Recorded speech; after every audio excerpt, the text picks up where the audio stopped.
Mudana ainaika. Kenal orang lebih tinggi itu kan resiko. Misalnya saya Kiai Deso, mungkin punya carry tua sudah seneng, punya kijang tua sudah seneng. Gara-gara kenal Pak Wahid naik Camry, waduh kok saya kalah itu. Kenal orang itu kan resiko. Mungkin dosen-dosen sini kalau kenal saya di Rembang juga resiko. Di sini gak ada cium tangan, melihat saya di sana, wah gak enak jadi dosen. Jadi memang harus dibatasin. Sekiranya mungkin orang terus, karena latamud dan apa? Ainaika ilam. Kamu jangan sering melihat orang lain yang mungkin secara lahir dapat nikmat yang lebih tinggi timbang Anda. Kalau kamu gak bisa ngelola hati Anda bisa hasut, Anda bisa dengki. Paling tidak Anda bisa ada syukur. Saya itu sering didolani pejabat. Juga sering melihat pejabat di TV-TV. Naik mobil aja ada yang naikkan. Bahkan kalau wudhu itu anduk aja ada yang bawa. Itu kalau yang nggak kuat, weh naik jadi pejabat. Ya makanya terus konstitusi Kiai itu mengatur, sudahlah. Mata kamu itu kamu batasin. Jangan melihat sesuatu yang potensi ya. Potensi menjadikan Anda tidak apa? Syukur. Jadi saya mohon, ini memang konstitusi saya sebagai Kiai. Jadi saya, tapi di hati saya tetap akrab. Saya doakan semua untuk UI, untuk semua orang Indonesia kita doakan. Kita ingin semuanya tambah baik, tambah baik. Assalamualaikum warahmatullahi wabarakatuh. Sehingga di beberapa riwayat dijelaskan ada orang yang 500 tahun ibadah, nggak pernah maksiat. Ditanya sama Allah, kamu masuk surga karena apa? Karena ibadah saya ya Allah. Ya sudah, surga kamu 500 tahun saja, karena ibadah kamu 500 tahun. Ini cerita umur-umur orang dulu. Ya Allah katanya surga engkau ini selamanya. Ya kalau yang selamanya itu rahmatku, kalau amal kamu terbatas ya surganya sesuai amal kamu ya terbatas. Ya sudah ya Allah, berarti masuk saya surga saya ini karena fadl engkau, karena anugerah engkau. Itu namanya apa? Diroyah. Diroyah itu satu kajian analisis di mana kita percaya riwayat, tapi kemudian punya logika, punya diroyah. Ini penting supaya tauhid kita ini kuat. Jadi dulu ada orang yang sangat cerdas, namanya Jubair bin Mut'im. Dia saking cerdasnya, juga kaya, juga tokoh, dikirim sebagai delegasi pembebasan Asra Badrin, tawanan Badar. Kemudian pas datang ke Masjid Nabawi, Nabi delalah pas baca Wattur wa kitabim mastur. Sampai pada titik Nabi baca Am khuliku min ghairi syai'in am humul khaliqun. Apakah penciptaan yang sedemikian canggih itu dimulai tanpa perwujudan, tanpa sesuatu yang real, yang maujud? Orang itu langsung bersimpuh, matur, ya Rasulullah saya Islam. Kada qalbi yadir, hampir hati saya, otak saya, pikiran saya itu terbang. Karena logika yang dibangun ateisme misalnya, kalau alam raya ini dimulai dari nihilisme, berarti logikanya apa? Al-adamu yakhluqu maujudan. Alam raya ini kan maujud. Maujud itu ada. Kalau yang lebih dulu itu ketiadaan, berarti ketiadaan menjadi sebab kewujudan. Kalau dalam bahasa Arab itu al-adamu yakhluqu maujudan. Sesuatu yang harusnya nggak jadi faktor karena ketiadaan, menjadi faktor sesuatu yang nyata. Itu kan nggak masuk akal. Ya, kalau alam raya ini ada al-adam sing yasbiku maujudan, berarti alam raya ini al-adamu yakhluqu maujudan, suatu yang tidak ada menciptakan yang ada. Dengan logika itu terus kita ngaji, diajari sama guru-guru kita, sifat dasar Allah itu maujud. Wallahu maujudun qadimun. Terus masuk. Yang harus distatuskan pertama dari Allah itu apa? Maujud, wujud. Karena dengan wujud ini layak menjadi penyebab adanya alam raya ini. Sehingga ketika kita menolak faham nihilisme atau ateisme, faham tanpa Tuhan, tanpa pencipta awal, kita punya diroyah. Bahwa tidak mungkin ketiadaan ini menjadi sebab perwujudan alam raya ini. Yaitu amkhuliku min ghairi syai'in. Masa alam raya ini diciptakan tanpa sebab yang nyata, yaitu wajibil wujud. Siapa itu? Allah Subhanahu wa ta'ala. Begitu juga menyangkut sholawat.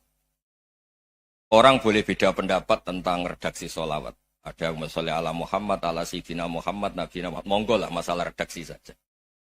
Tapi setelah dianalisis, Nabi itu Pak Rektor, jadi Nabi setelah Nabi Isa saking dihormatinya sampai dituhankan. Juga jadi Nabi yang ada cerita masih hangat, orang Yahudi itu bunuh Nabi.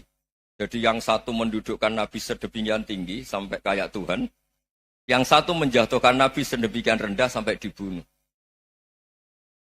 Kayak apa susahnya jadi Nabi Muhammad SAW. Kemudian dengan gampang Hadaddin agama ini bikin syariat yang bernama sholawat. Redaksinya monggo lah sesuai tradisi masing-masing. Allahumma sholli ala Muhammad, Allahumma sholli ala Sayyidina Muhammad, ala Nabiyina Muhammad, monggo lah. Tapi yang jelas redaksi ini kalau di diroyah dikaji. Allahumma itu Tuhan, Tuhan itu pemberi. Wa Muhammadun wa injalla qadruh abdun min ibadi. Muhammad apapun tinggi derajatnya tetap berstatus hamba. Sehingga agama ini terjaga oleh syihotus sholawat. Agama ini terjaga oleh redaksi sholawat. Yaitu Allah tetap pemberi sebagai Tuhan yang enggak tersaingi. La syarikalah. Rasulullah Muhammad wa injalla qadruh. Apapun prestasinya bisa mi'raj, bisa apa saja. Tetap seorang hamba yang butuh muhtajun ila rahmatih. Jika redaksi Allahumma sholli ala Muhammad ini mengukuhkan yang Tuhan tetap Tuhan, hamba pilihan tetap hamba pilihan. Tentu dengan redaksi ini kemudian kita mendudukkan Nabi benar-benar posisi terhormat. Yaitu orang yang paling berhak dapat askat tahiyat, mendapat penghormatan Allah paling tinggi, yaitu Rasulullah Muhammad SAW. Dan itu diulang-ulang oleh Allah. Subhanalladzi asra bi abdi. Status hamba ini diulang. Lagi-lagi ini bernama diroyah. Bernama apa? Contoh ketiga misalnya fihi ayatum bayinatum maqamu Ibrahim. Dulu orang Yahudi itu ada diskusi masif. Syaratnya Nabi itu mbah-mbahnya harus Nabi. Harus keturunan Nabi. Kemudian semua Nabi rata-rata di Palestina, di Syam. Lalu Muhammadnya asal-usulnya dari mana? Tahu-tahu orang Arab kok Nabi, padahal orang Arab itu dulu jahiliyah. Walhasil terus diceritakan, bukti Muhammad ini turunan Ibrahim adalah ada jejak kaki Nabi Ibrahim di dekat apa? Ka'bah. Fihi ayatum bayinatum maqamu Ibrahim. Kalau Nabi Ibrahim pernah di Mekah, artinya beliau pernah meninggalkan turunan yang di Mekah. Itu bernama Nabi Muhammadun sallallahu alaihi wasallam. Itu disebut fihi ayatum bayinatum maqamu Ibrahim.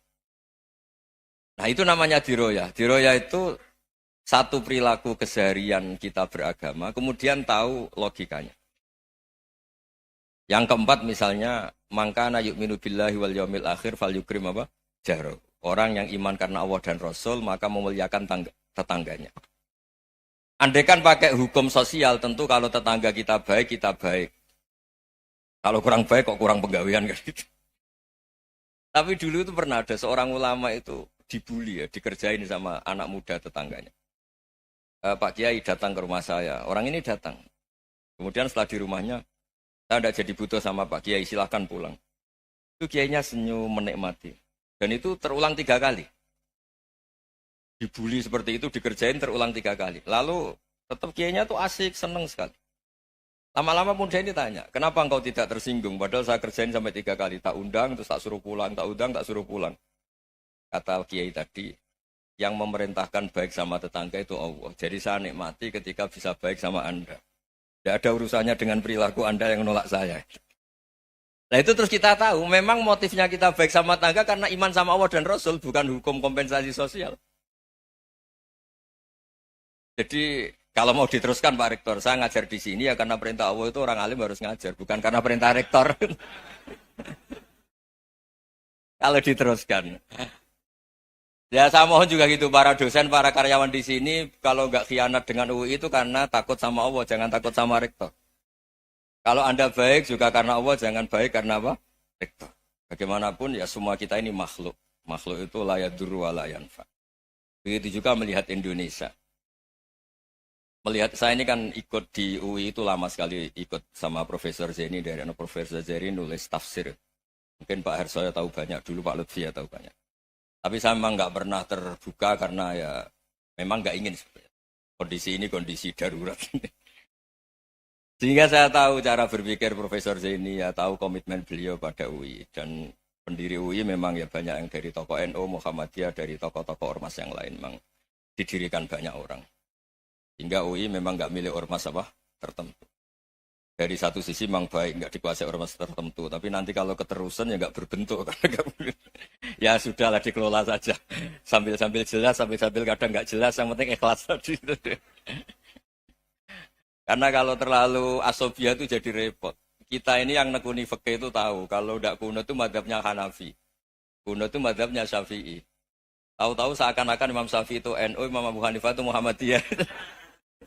Padahal ini orang-orang yang sebelum NU dan apa? Muhammadiyah. Jadi kalau kita yang nekuni ilmu itu biasa saja dengan perbedaan. Tapi kalau orang-orang yang nggak siap dengan perbedaan itu sampai Allah disifati Ta'ala itu tidak terima. Padahal Ta'ala itu maknanya Maha Luhur, yang Maha Agung. Jadi ada seorang kiai kebetulan pidato pertama Pak Rektor. Assalamualaikum warahmatullahi ta'ala wabarakatuh.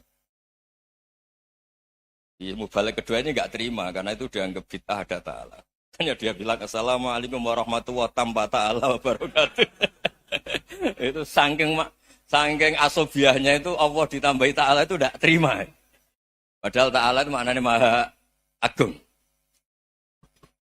Nah itu kan jadi repot kalau asobiah gitu. Kalau kita ngadepi perbedaan itu biasa saja. Karena kita mungkin bacanya banyak, lihat hal-hal seperti itu ya biasa saja. Karena dulu itu perbedaan itu urusan sudut pandang. Ya saya ulang lagi, perbedaan itu sudut. Allah yang Tuhan saja sering didebat sama nabi-nabinya. Karena urusan sudut pandang apa? Saya beri contoh ya. Suatu saat Khalilur Rahman Ibrahim itu saatnya meninggal sama Allah, Israel disuruh. Itu Ibrahim saatnya meninggal, ambil nyawanya. Lah datang ke Ibrahim, ya Khalilur Rahman Ibrahim, saya disuruh nyabut nyawa Anda. Itu Israel dipaksa mikir sama Ibrahim. Hal ra'aita khalilan yumitu khalilah. Kamu tahu orang yang mencintai kemudian bunuh yang dicintai. Itu logika agak benar. Akhirnya Israel kan gak biasa debat, kan gak dilatih debat. Gak pernah ikut lomba UI debat ilmiah. Dia taunya nyambut nyawa aja. Kembali ke Allah. Ya Allah, kata Ibrahim, hal ra'aita khalilan yumitu khalilah. Masa kekasih bunuh yang dicintai ya. Tapi kata Allah santai. Bilang ke Ibrahim, hal ra'aita habiban yakrahu ayyalqa habibah. Masa katanya dia cinta saya, kemudian ketemu saya tidak berani. Israel mater lagi. Logikanya gini Ibrahim, masa yang dicintai sama yang ketemu yang dicintai nggak berani. Ya udah ketemu aja. Katanya yang meninggal itu. Artinya kamu bisa saja GR tidak mati-mati karena merasa dicintai. Atau ingin mati karena mencintai. Nah maksud saya, dalam hal-hal seperti ini orang UI pasti nggak jelas. Katanya cinta Allah suruh mati ya nggak mau. Nggak jelas kan? Dibilang nggak cinta juga nggak mau. Tapi dibilang cinta kalau ukurannya mati juga enggak. Nah, tapi dalam banyak hal enggak jelas itu penting Pak Rektor. Penting sekali. Buatan guyon. Saya beri contoh sekian ilmiah, enggak jelas itu penting. Rasulullah SAW itu dalam banyak hal itu disuruh Allah, memang disuruh supaya ngambil sikap seperti itu. Karena Allah itu punya otoritas penuh untuk bikin orang itu baik atau enggak baik. Wahsy itu yang membunuh Sayyid Hamzah, orang paling dicintai Nabi, di antara yang dicintai Nabi. Qatalahu Wahsyun, dibunuh oleh Wahsy. Nabi secara basarnya itu gak suka sama Wahsy. Sampai cara lahir ya ingin corong Jawa, ingin masuk nol. Tapi apa kata Allah? Laisa laka minal amri syai'un aw yatuba alaihim aw yu'adzibah. Itu tidak wilayah kamu Muhammad. Malah Wahsy dikasih tobat sama Allah. Khalid bin Walid, itu perang Uhud kalah itu karena ide brilian Khalid bin Walid. Pas itu masih panglima kafir. Yaitu pura-pura kalah, ghanimah dilepas, sahabat turun, pasukannya naik, walhasil orang Islam kalah. Khalid bin Walid akhirnya juga masuk Islam. Orang yang secara basariah Nabi itu gak siap. Kebalikannya juga ada. Sa'labah itu orang sampai sempat gelar hamamatul masjid. Ini pas ngaji mesti ingat. Salam. Dia di masjid terus. Setiap habis salam tuh lari karena istrinya nyuwun sewu masih berpakaian yang tidak pantas. Kenapa engkau terburu-buru pulang? Pakaian yang dipakai istri saya sekarang saya pakai. Ya pakaian sarung itu kayak Pak Rektor kan fleksibel. Ini khusus mau Ramadan, tidak akan sarungan terus, gak usah khawatir. Jadi ini tadi sudah perjanjian. Saya yang kiai celananan, beliau yang rektor pakai sarung. Jadi iya. Supaya itu barter madhab. Tapi hanya sekali ini aja, bukan. Jadi jangan diharapkan ini jadi tontonan terus-menerus. Dan ini barter mata. Saya sama Profesor Kores juga sering gitu. Saya pakai sarung yang dihadiahi beliau, beliau pakai sarung yang dihadiahi saya. Memang itu tradisi Islam. Tahadau tahabu, kamu saling memberi hadiah, maka kamu saling mencintai. Bukan riswah, bukan riswah. Walhasil terus, Sa'labah ini, buat saya didoakan Nabi, supaya saya kaya, supaya tidak sering ganti-ganti pakaian seperti ini sama istri saya. Jangan-jangan kamu miskin itu lebih baik. Ngotot minta didoakan. Didoain Nabi kaya, terus lama-lama ninggal sholat, ninggal jamaah. Itu Allah belum tersinggung. Yang mulai Allah tersinggung itu kan, saya sering fatwa di mana-mana, sering memberi saran. Mumpung kamu miskin itu sering sedekah. Karena kalau sudah kaya itu tidak bisa. Saya memberi analogi gini. Kalau saya masih santri miskin, punya uang 100.000, diminta guru saya 50 tak kasihkan. Padahal itu 50%. Punya 2 kambing kurus, diminta guru saya 1 pasti tak kasihkan. Padahal itu 50%. Jadi kalau punya sapi Brahman atau sapi limusin yang harganya itu 100 juta, punya 2, diminta 1 boleh enggak? Enggak boleh. Saya punya motor butut 2, diminta teman saya 1 boleh. Tapi kalau Davidson Harley itu enggak boleh. Nah, walhasil itu kalau kita miskin, misalnya kita zaman kuliah atau zaman mondok atau zaman apa saja, punya uang 100.000, narik temannya sampai 50.000 kan biasa. Tapi setelah 1 miliar, berani enggak kamu kasihkan 500 juta? Sama-sama 50%. Enggak kan? Nah, Sa'labah gitu, ketika zakat masih per 40 kambing 1 kambing itu sebenarnya kan masih ringan.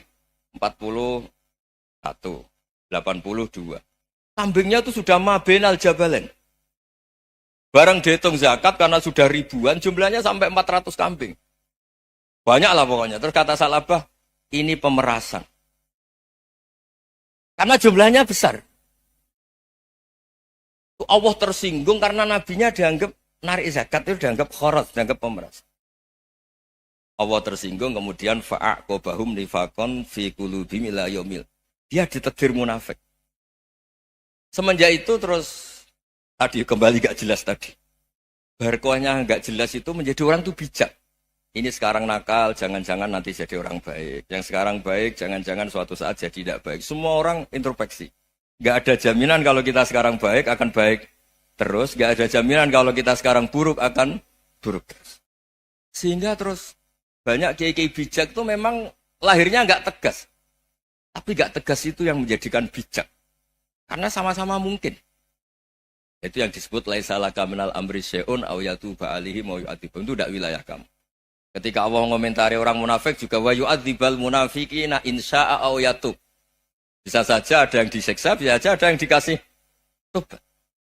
Karena pola yang kita analisis itu semuanya menurut kita. Bukan menurut kemaslahatan orang apa? Banyak. Saya punya sekian contoh cerita. Orang yang sowan kiai baik-baik, mungkin bawa gula atau salam tempel, tidak tahu lah. Itu tidak mesti jadi wali. Tapi Kalijogo yang kenal Sunan Bonang, itu kenalnya itu karena ingin begal. malah jadi wali. Tapi tidak usah dicoba. Umar itu nyari Nabi itu mau dibunuh. Tapi malah tobat jadi orang baik. Jadi ini penting ngaji ya, supaya tidak tegas itu, tidak jelas itu kadang baik. Nah termasuk, saya juga termasuk dia yang milih tidak jelas. Saya sering gojlok gini, Fajar Hadili ini murid-murid saya sering saya gojlok. Kalau semua sistem pendidikan kayak kampus, kayak UII, kayak UIN semuanya, itu sistem yang bagus. Karena tertib jam kuliahnya jelas, mata kuliahnya jelas. Kalau di pesantren itu Pak Arso, itu nggak tertib. Tapi justru itu enak, ketemu di jalan orang berani tanya. Nah, ini kalau mbak-mbak misalnya menstruasi, mau belajar haid nunggu semester berapa baru tahu. Itu bisa sekian tahun nggak sholat karena nunggu pelajarannya baru diterangkan. Mau haji juga gitu, nunggu mata pelajaran haji. Kalau nggak jamnya, nggak mau dosennya ngajarin. Ya, kalau kiai kan enggak, ketemu di jalan, tanya, dijawab. Jam berapa juga dijawab. Artinya Indonesia itu berkah, ada sistem kampus yang tertib. Ya semoga termasuk tertib gajinya. Tapi tertib gajinya itu juga sebenarnya rugi, saya sering. Ada pegawai negeri Gus, tolong doain saja di PNS, enak jadi. Gajinya tetap. Kata saya nggak mau kalau gaji saya tetap. Kok bisa Gus, enak tiap bulan mesti dapat gaji. Kalau tetap nggak naik-naik kata saya. Kalau kiai gajinya nggak tetap, tapi di atas yang tetap kata saya. Artinya Indonesia itu berkah. Kalau semuanya pakai sistem pendidikan setertib ini, orang mau tanya khed ya nunggu pelajaran khed. Bab haji ya nunggu pelajaran haji. Tapi kalau ketemu kiai itu enggak. Ya semuanya, saya pernah di pasar, Gus, mau tanya. Tanya apa? Anak saya sih keluar darah terus gini-gini. Padahal biasanya khed hanya 7 hari gini-gini. Ya sudah kembalikan ke biasanya, rudat kilal adat. Itu enggak usah sowan ke rumah. Juga enggak registrasi dulu, enggak daftar dulu. Ya ini enggak nyindir cerita saja. Supaya ini bukti koalisi beneran. Jadi saya yang kiai enggak tertib jam, koalisi sama yang tertib jam. Jadi kalau semuanya sistem kampus, nanti pertanyaan itu enggak bisa on time, enggak bisa setiap saat. Makanya Indonesia itu berkah. Kiai-kiai yang alim yang di jalan-jalan banyak. Juga kiai yang di kampus dokter-dokter fikih banyak. Yang nekuni ilmu umum ya banyak, macam-macam. Itu masalah itu kalau saling mengadili itu baru masalah. Misalnya kiai ngeluh, nggak enak jadi kiai, tidak punya gaji tetap. Yang dosen ngeluh, nggak dicium tangannya. Karena memang unik Indonesia itu. Kalau guru fikih kok dosen itu tetap nggak dicium tangannya. Karena pikirannya anak-anak itu sudah bayar disuruh nyium. Itu kayak di alam sadar tuh gitu. Kalau kiai itu kan anak-anak gak bayar itu. Ya opanya cium tangan itu. Makanya kalau kiai-kiai tidak keramat bisa mati. Karena cium tangannya doang bisa mati itu kiainya. Ya ini cerita.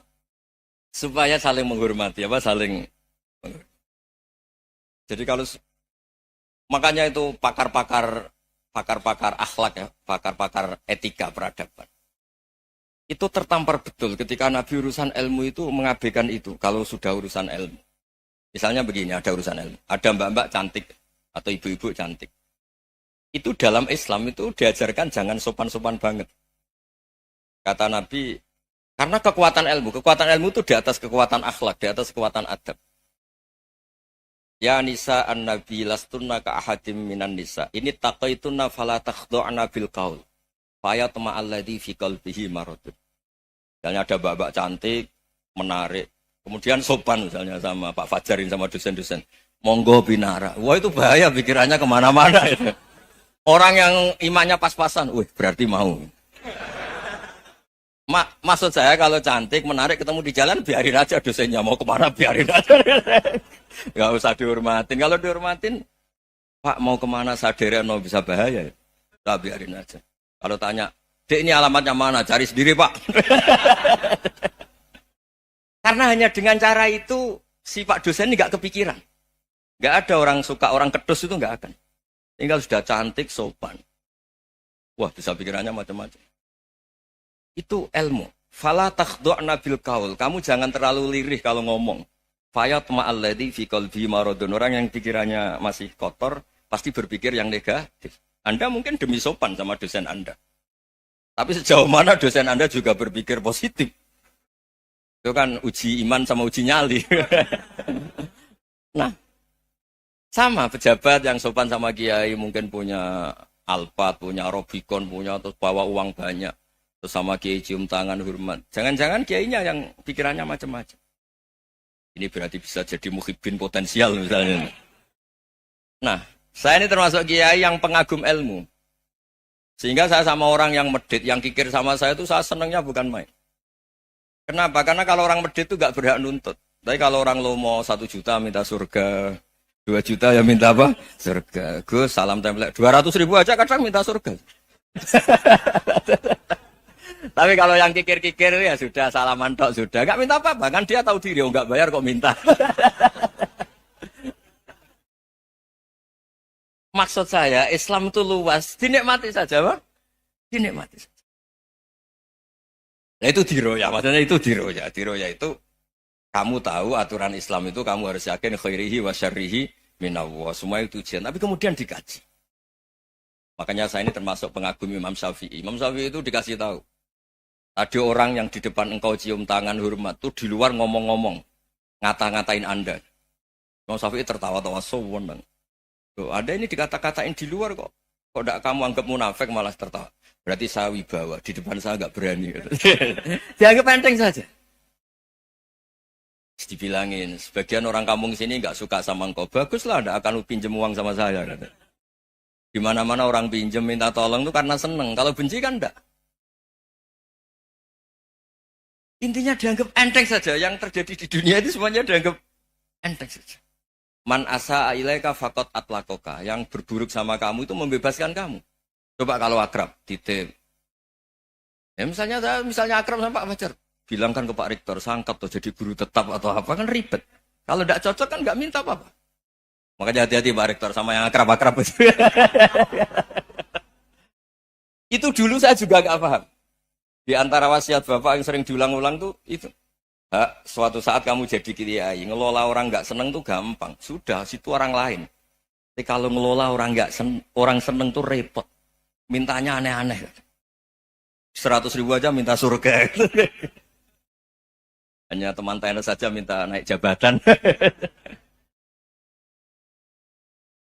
Intinya itu ya sudahlah dikelola.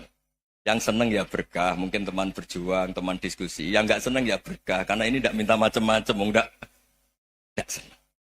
Nah itu namanya diroya. Diroya itu satu kajian keilmuan yang menjadikan kita ini nyaman dengan riwayat-riwayat, panduan-panduan dari Rasulullah Shallallahu Alaihi Wasallam kayak tadi.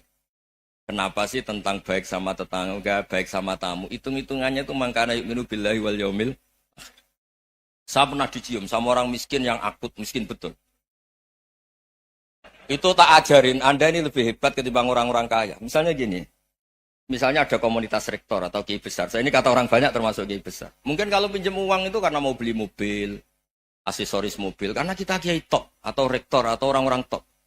Kalau sesama orang miskin itu pinjem-pinjemannya itu urusan beras, itu urusan nyawa. Keren mana? Nyelamatkan nyawa sama aksesoris mobil. Nyawa. Jadi pahala kamu pasti lebih besar itu. Itu senengnya jadi orang miskin terus keterusan sampai sekarang.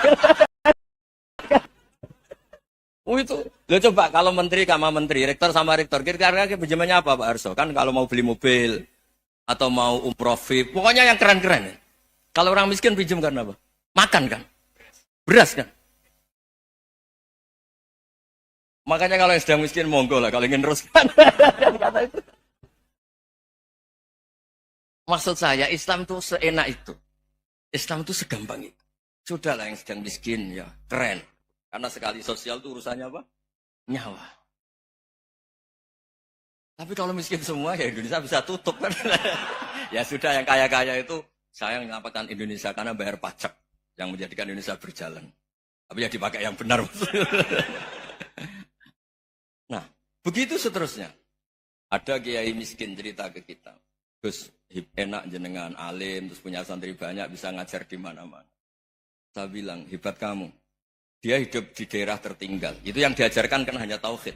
Kan nggak mungkin desa tertinggal baca fikih perbandingan madhab. Kan nggak mungkin. Kalau yang kayak Pak Fajar, Pak Sadali kan nggak mungkin. Fikih perbandingan apa? Madhab. Menyorot madhab dunia. Kayak engkek-engkek itu kan nggak mungkin. Tapi pertanyaannya, yang menyelamatkan masuk surga itu tauhid apa perbandingan madhab? Tauhid. Ini hanya mengajarkan fardu kifayah, sunat-sunat. Ini Anda mengajarkan fardu ain. Surganya dulu kamu. Oh terus senangnya jadi kayak gitu. Karena yang diajarkan apa? Tauhid. Sementara kita yang gaya-gaya ini, ajarkan perbandingan apa? Ada studi banding ke Al-Azhar kemana-mana. Ini enggak, tauhid. Dari orang nyembah pohon jadi nyembah Allah Ta'ala. Keren enggak? Keren. Jadi terus kiki sama saya senangnya bukan karena tak bela. Tapi ada yang agak kurang ajar, tanya saya. Kalau itu hebat, kenapa Gus gak mau jadi kayak gitu? Waduh. Wah ya repot kalau pertanyaan. Terus tak jawab, kalau saya jadi kayak desa, kamu ngangsu ilmu dari mana coba? Ya dari jenengan, ya kalau sama gobloknya ada bisa. Ya sudah, Gus aja yang jadi kayak besar. Maksud saya, ya sudahlah kita begini seperti yang saya ajarkan di sini, saya sarankan. Supaya orang itu tahu. Nah, ini namanya diroyah. Apa? Makanya kata Imam Ghazali itu, kalau kamu ingin sopan gampang, melihat anak kecil, Wa aqallu minni dzamban, dia dosanya lebih kecil. Karena masih kecil kan, tentu secara dosa enggak banyak. Kalau melihat orang yang tua, wa aktsaru minni ibadatan, dia tentu ibadahnya lebih banyak karena umurnya lebih banyak. Sehingga terus semua orang lain tuh di depan kita itu hebat. Ya semua orang lain sama misalnya Pak, ini rektor, misalnya Fathul Wahid rektor.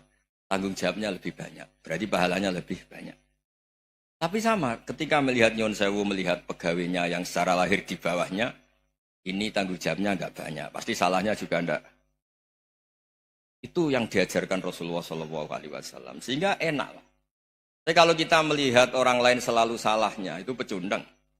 Allah saja tidak seperti itu kan, amal baik ya ada khairan, amal buruk ya ada saron, semuanya dilihat oleh Allah Subhanahu wa Ta'ala. Saya itu punya teman Gus, agak beling, agak seenaknya. Dulu miskin. Wah itu seenaknya betul. Kayak kenal Tuhan sudah. Tak tanya, kenapa kamu seenaknya? 1 bulan tuh labanya bisa 200 juta sampai 500, sampai 1 miliar. Saya itu Gus, setelah duha itu perkembangannya bagus. Setelah duha itu. Saya pernah miskin kan kata apa? Ingkana rizki fisama apa? Wa ingkana qalilan ya kalau fisama fa anzilhu terus wa ingkana qalilan fakasirhu kalau sedikit perbanyak. Ini trennya sudah benar semua. Nah, wa ingkana apa ya, haroman fatahirhu kalau haram yang kau sucikan. Makanya saya seenaknya kalau qalilan sudah fakasiru paling trennya yang enggak benar juga fatahirhu kata Mas. Dia yakin kalau yang enggak benar-benar sudah disucikan Allah, karena yang lain-lain sudah dari miskin sudah kaya, qalilan sudah fakasiru, paling yang haroman juga sudah fatahiru gitu. Tak tanya, lah kamu kok tahu? Polanya sudah ada Gus, karena sang qalilan. Kamu sembrono sama Tuhan kok begitu kan? Tapi apapun itu seneng saya. Seneng saya sering salah teh, makanya saya mohon yang sekarang miskin, sedang miskin itu ya tidak usah nyesal banget-banget. Kalau ingin kaya monggo lah, namanya orang juga ingin. Ya, tapi Anda harus bangga. Sosial antar kalian adalah urusan nyawa dan itu pahalanya luar biasa. Supaya kita, nah yang kaya-kaya juga boleh GR lah, karena pembayar pajak. Dan itu bisa menyelamatkan apa? Indonesia Raya. Begitu seterusnya. Itu yang diajarkan Nabi, antawadu'u hatta la yabghiya ahadun ala ahadin. Kamu semua harus tawadhu sehingga antar kalian tidak saling tidak sopan, tidak saling liar, tidak saling mendolimi. Termasuk tadi sikap gak jelas tadi. Orang dolim yang sekarang dolim bisa saja tobat, yang sekarang soleh bisa saja nanti. Semuanya itu mungkin. Kita diajari ya muqallibal qulub tsabbit qalbi ala dini. Jadi keliru kalau kita dalam banyak harus tegas gak mesti. Al halalu bayyinun wal haramu bayyinun. Tapi ada wa bainahuma umurun mustabihat. Ada yang wilayahnya itu abu-abu. Misalnya ada perempuan cantik misalnya, contoh paling gampang. Kalau kamu ajari secara serius, kamu bisa saja tergoda jadi fitnah. Tapi kalau orang soleh gak berani ngajarin, kemudian digunakan orang fasik, malah menjadi orang nakal, kita juga tanggung jawab. Kamu mau tegas gimana? Wilayahnya sama-sama mungkin. Wilayahnya sama-sama mungkin. Yang dekat pejabat mungkin terkontaminasi KKN. Tapi kalau pejabat gak dekati orang soleh, punya perilaku yang gak soleh, yang repot juga Indonesia kan? Nah hal-hal seperti itu kita tidak perlu ngambil sikap. Maksudnya nggak usah ngambil sikap, ya kita buktikan kalau milih satu madzhab, kita buktikan semuanya lebih baik, semuanya lebih bermanfaat, semuanya lebih berperadaban. Karena nggak bisa dihindari wa bainahuma. Termasuk nyuwun sewu, saya mohon maaf sama mulai Pak Harso, Pak Lutfi sampai Pak Fathul Wahid. Saya ini termasuk kiai yang nggak suka dekat sama orang-orang top. Bukan karena hasud. Memang konstitusi kiai harus gitu, la tamuddanna ainaika. Kenal orang lebih tinggi itu kan resiko. Misalnya saya kiai desa, mungkin punya keri tua sudah seneng, punya kijang tua sudah seneng. Gara-gara kenal Pak Wahid naik Camry, waduh kok saya kalah itu. Kenal orang itu kan resiko. Mungkin dosen-dosen sini kalau kenal saya di Rembang juga resiko. Di sini gak ada cium tangan, biasa di sana, wah gak enak jadi dosen. Jadi memang harus dibatasin. Sekiranya mungkin orang terus, karena latamud dan nanawa, ainaika ilham. Kamu jangan sering melihat orang lain yang mungkin secara lahir dapat nikmat yang lebih tinggi timbang Anda. Kalau kamu nggak bisa ngelola hati Anda bisa hasut, Anda bisa dengki. Paling tidak Anda bisa ada syukur. Saya itu sering didolani pejabat. Juga sering melihat pejabat di TV-TV. Naik mobil aja ada yang naikkan. Bahkan kalau wudhu itu anduk aja ada yang bawa. Itu kalau yang nggak kuat, weh naik jadi pejabat. Ya makanya terus konstitusi kiai itu mengatur, sudahlah. Mata kamu itu kamu batasin. Jangan melihat sesuatu yang potensi ya. Potensi menjadikan Anda tidak apa? Syukur. Jadi saya mohon, ini memang konstitusi saya sebagai kiai. Jadi saya, tapi di hati saya tetap akrab. Saya doakan semua untuk UI, untuk semua orang Indonesia kita doakan. Kita ingin semuanya tambah baik, tambah baik. Oke, ngoten mawon. Assalamualaikum warahmatullahi wabarakatuh.